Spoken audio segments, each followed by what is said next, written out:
خواتین و حضرات، انفیکشن کنٹرول سوسائٹی آپ کی صحت کے لیے، آپ کی آگاہی کے لیے مضامین آپ کی سماعت کے لیے پیش کرتی ہے۔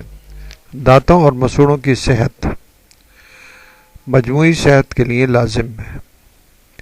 ام کوثر کے مضمون سے استفادہ حاصل کرتے ہیں اور آپ کو دانتوں کے اور مسوڑوں کی صحت کے بارے میں معلومات دینا چاہیں گے۔ کون ہے جو دانتوں کی اہمیت سے نا واقف ہو؟ دانت صحت تندرستی کی علامت ہوتے ہیں۔ دانت دو طرح کے ہوتے ہیں، پہلے یہ دودھ کے دانت کی صورت میں آتے ہیں اور پھر اپنے قدرتی وقت پر گر کر پکے دانت نمودار ہوتے ہیں۔ قدرتی دانتوں کا نقل بدل مصنوعی دانت پوری طرح نہیں ہو سکتے۔ دانتوں کی قدر و قیمت کا صحیح اندازہ ان لوگوں کو بخوبی ہوتا ہے جن کے پاس دانت کی نعمت موجود نہ ہو۔ ایسے افراد کھانے پینے کی بے شمار نعمتوں سے لطف نہیں اٹھا پاتے۔ اللہ تعالیٰ نے ہمیں دانتوں کا جو خوبصورت سیٹ عطا کیا ہے وہ اپنی مثال آپ ہے، لیکن یہ ہماری غفلت ہے کہ ہم اتنی اہم شے کا خیال نہیں رکھتے، نہ ہی اپنے بچوں کو اس کی عادت ڈالتے ہیں۔ حالانکہ ہمیں بچوں کو شروع ہی سے دانتوں کی حفاظت کی عادت ڈالنا چاہیے۔ خوبصورت، چمکدار اور مضبوط دانت قدرت کی ایک ایسی نعمت ہے جس کا ہم جتنا بھی شکر ادا کریں وہ کم ہے۔ یہ ہمیں غذا کو چبانے کے ساتھ ساتھ دیگر کئی فوائد بھی دیتے ہیں۔ انہی کی وجہ سے ہماری زبان منہ میں سنبھلی ہوئی رہتی ہے اور ہمارے منہ بھرا بھرا لگتا ہے۔ اس کے علاوہ یہ ہمارے لعاب دہن کو بھی کنٹرول کر کے بہنے سے روکے رکھتے ہیں۔ خوبصورت مسکراہٹ اس وقت مزید خوبصورت لگتی ہے جب مسکراہٹ کے ساتھ چمکدار دانت بھی نگاہ کے سامنے آئیں۔ گندے، پیلے اور کیڑے لگے ہوئے دانت بدنما تو لگتے ہی ہیں، مگر ساتھ ہی یہ ہمیں کئی دیگر بیماریوں میں بھی مبتلا کر دیتے ہیں۔ جب ہم دانتوں کی صحت کی بات کرتے ہیں تو مسوڑے بھی اس میں شامل ہو جاتے ہیں۔ دانتوں اور مسوڑوں کی اچھی صحت ہمارے منہ کی ہی نہیں بلکہ مجموعی صحت کو اچھا بناتی ہے۔ یہ اورل ہیلتھ دراصل جملہ انسانی صحت کی کئی اعتبار سے بہتری فراہم کرنے پر مددگار ثابت ہوتی ہے۔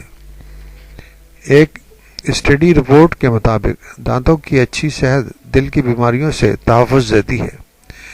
کئی برس کی ریسرچ کے بعد یہ معلوم ہوا ہے کہ منہ میں پائے جانے والے بیکٹیریا خون کے بہاؤ کے ذریعے دل اور دماغ کے مدافعتی نظام پر اثر انداز ہو کر ہارٹ اٹیک اور دل کی شریانوں کے بند ہو جانے کا باعث ہوتے ہیں۔ اس بیماری کو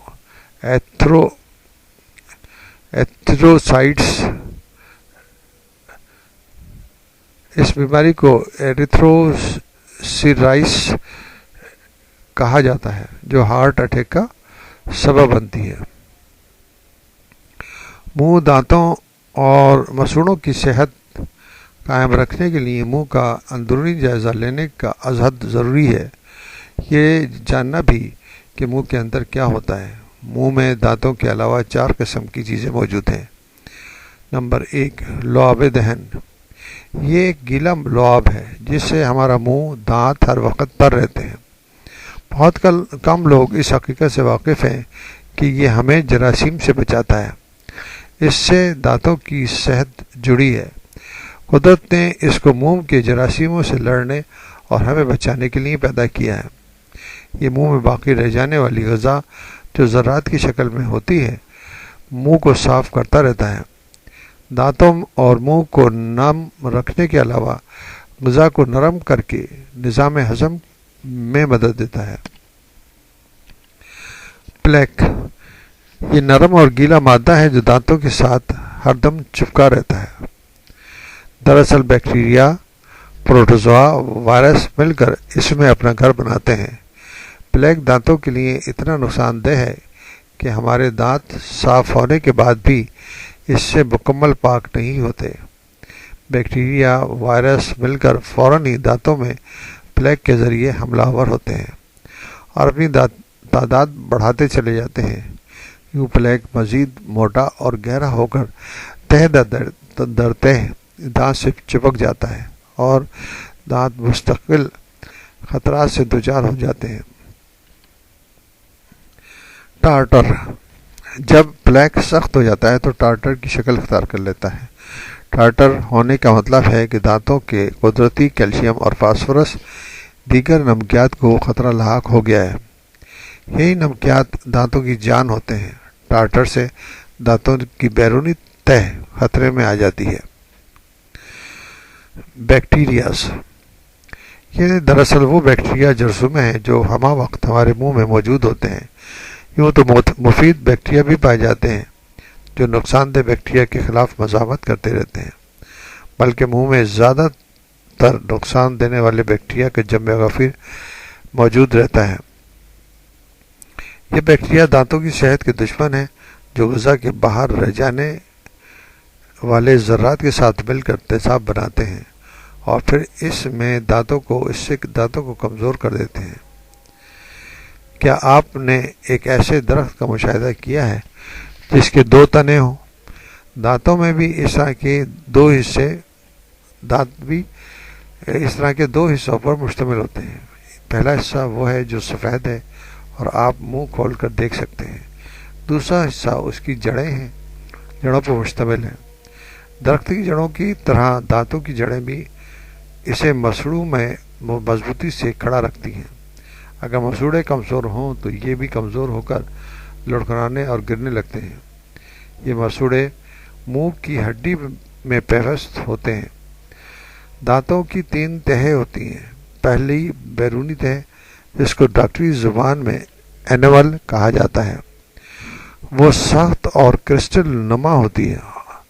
دوسری تہ ڈینٹین ہے جو نرم ہوتی ہے۔ درمیانی حصے میں گودا ہوتا ہے۔ یہاں وہ اعصابی رگیں ہوتی ہیں جو محسوسات کو دماغ تک پہنچاتی ہیں۔ گودے میں خون کی نالیاں بھی ہوتی ہیں۔ دانت کو کیڑا کیسے لگتا ہے؟ ہم جو بھی غذا کھاتے ہیں اس میں نشاستہ شامل ہوتا ہے۔ یہ نشاستہ منہ کے اندر ہی ہضم ہونا شروع ہو جاتا ہے۔ سکروس میں ٹوٹتا ہے جو میٹھا ہوتا ہے۔ یہی مٹھاس بیکٹیریا کے دوست ہیں۔ بیکٹیریا ان کے ساتھ مل کر ایسے تیزاب بناتے ہیں جو منہ کی بدبودار کرنے اور دانتوں کو نقصان پہنچانے میں معاونت کرتے ہیں۔ آج ہم نے اپنے دانتوں کے بارے میں کچھ معلومات آپ کو بتائی ہیں۔ آپ کو چاہیے کہ ان کو غور سے بار بار سنیں، دانتوں کی اہمیت کو سمجھتے ہوئے ان کا ہر ممکن طریقے سے خیال رکھیں۔